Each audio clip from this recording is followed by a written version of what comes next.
This is possibly the most extensive technical review I've ever done, and for good reason. Call of Duty is without a doubt the biggest game of the year. It's easily going to be the most played game for the next few months. The latest entry, Black Ops 6, has some major content compared to what we've seen in past years. There's just a lot to cover here. Now that Microsoft owns Call of Duty, this is the first game from the series to be released on Game Pass day one. The game has 3 modes. There's a single player campaign, we also get zombies, and then there's of course multiplayer. So for that reason, I did split up the video into 3 parts based on each of the modes. I'll get started with the campaign, then zombies, and then finally multiplayer. Before I dive into each mode though, let's talk about the game size. Here I only installed the content required to play Black Ops 6 and none of the older games. On Xbox Series S and X, the game's 105.4 gigabytes, and on PS5 it's a bit larger, 130 gigs. One warning about this game, it requires you to always be online. Even for the single player campaign mode, same thing if you're playing single player zombies.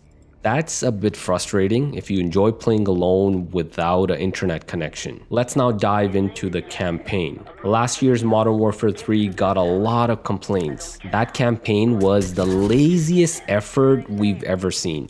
This year, the game does improve on that. Black Ops 6 has a campaign that'll last you around 5 to 6 hours and maybe even longer depending on the pace you play and how motivated you are to complete all the objectives. The missions, the cutscenes, the voice acting, it all feels solid. This is perhaps one of the best visuals we've seen in any first-person shooter. The character models, the way they move is perhaps some of the best and most realistic looking. Talking face-to-face with each character feels like a movie, even during the gameplay. These little interactions also help with pacing of the story and the game. Between each mission, you return to your home base, and there's even a progression system here when it comes to you upgrading your skills and your weapons. You wanted open world Call of Duty? Well, there is a mission in particular that gives you that. I mean, you can simply rush through this mission by completing the main objective, or you can take your time and complete a bunch of optional objectives on this map. This particular mission though does feel a bit out of place. It sticks out like a sore thumb compared to the rest of the campaign, which is more narrative and story driven. Overall though, the campaign is a step in the right direction and I would give this an 8 out of 10. The graphics here are really good on all 3 consoles. Series S targets dynamic 1440p and 60 FPS, while the more powerful Series X and PS5 target 4K dynamic and also 60 FPS. Native resolution though is likely closer to 1080p on the Series S and closer to 1600p on Series X and PS5. Series S doesn't have the same amount of detail as the more powerful consoles. Objects, shadows, they're all of course lower quality. Now let's talk about the frame rate, the FPS. Cutscenes on all 3 consoles are 30 FPS, and for the most part these are just pre-recorded cinematics that play before and after each mission. The gameplay is of course targeting 60 FPS here on all 3 consoles, but none of the 3 can hold a solid 60. Of course, the performance depends on the mission you're playing. The low intensity areas where there's not much going on is going to be a locked 60 for the most part, but missions that get intense and have a whole lot going on, well, that's where things get really rough. Series S is by far the worst. There's constant drops into the low 50s and a lot of screen tearing. You can actually feel the slowdowns when you're playing.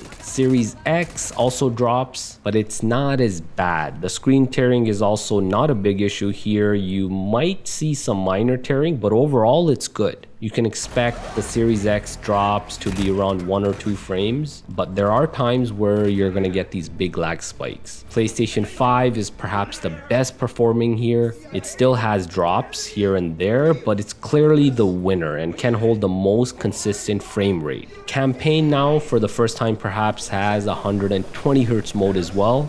If you have a capable display, you can enjoy the entire campaign with up to 120 FPS. This is on all consoles, including the Series S. Resolution and graphic details do suffer though, so be prepared for the game to get a bit blurry. Series X and PS5 drop to around 1080p resolution, Series S gets super blurry. It's likely getting close to 720p or 800p in some parts of the game. Now, can the three consoles hold a solid 120 FPS in campaign? No, not even close. Things are chaotic with all three consoles. Once again, the performance largely depends on the mission and the area you're playing. The more calm and easygoing missions get closer to the 120 target, and the really intense ones is where you get the worst performance. Series S again is the worst here. You'll get drops into the 70s during some missions. One improvement during that 120Hz mode is a lot less screen tearing on the Series S. Xbox Series X is better, but it too gets significant drops. You can expect drops into the 90s during certain missions. PlayStation 5 once again comes out on top. Sure, it's nowhere close to a solid 120 FPS, but it gets the highest average frame rate. PS5 actually stays above 100 FPS for most of the game.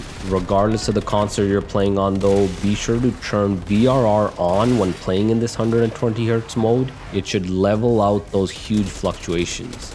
Up next is Zombies. I've been enjoying this, especially on Black Ops 6. The gameplay feels a lot better than what we've seen in Modern Warfare 3 Zombies. Graphics here are similar to what we see in the campaign. 1440p Dynamic 60 on Series S and 4K Dynamic 60 on Series X and PS5.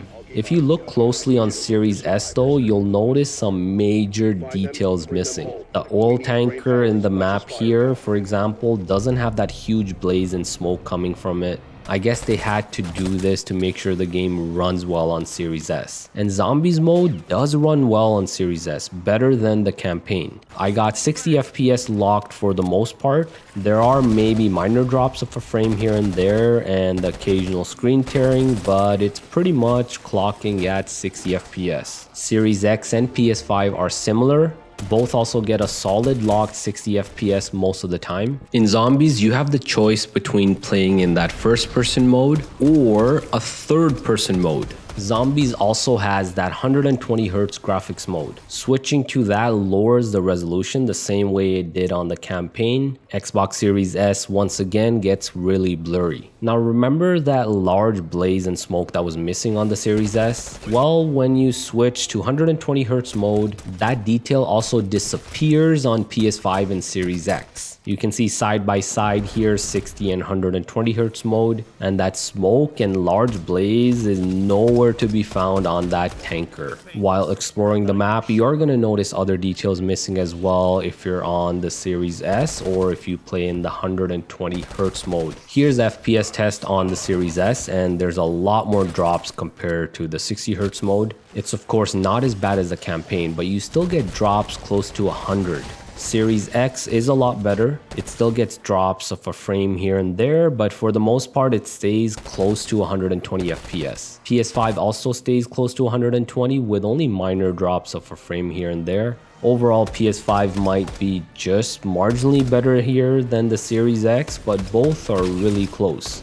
Now let's talk about the multiplayer mode. This is the mode that everyone's going to be playing. Graphics and resolution are going to be the same thing as what we saw in the other two modes. 1440p dynamic on Series S and 4K 60 on Series X and PS5. Native resolution, once again, as I mentioned, dips well below that. The performance here is decent. Series X and PS5 are locked to 60 FPS for the most part. There's rarely any drops. Maybe a single frame here and there, but nothing significant. A solid locked on mostly all the maps. Xbox Series S does have performance issues, and it's mainly due to screen tearing. You'll see the frame rate dip, some stuttering, screen tearing where the action gets intense. There's also that 120Hz mode setting in multiplayer mode as well. But just like the campaign and Zombies, multiplayer is not a solid 120 FPS on either of the three consoles. When you're just running around the map without doing anything, you can see Series S dips to around 115 to 116 FPS. Series X has some minor drops, 118 to to 119, and PlayStation 5 is again the most stable, staying at 120 most of the time. Now when the action gets intense, when bullets are flying around,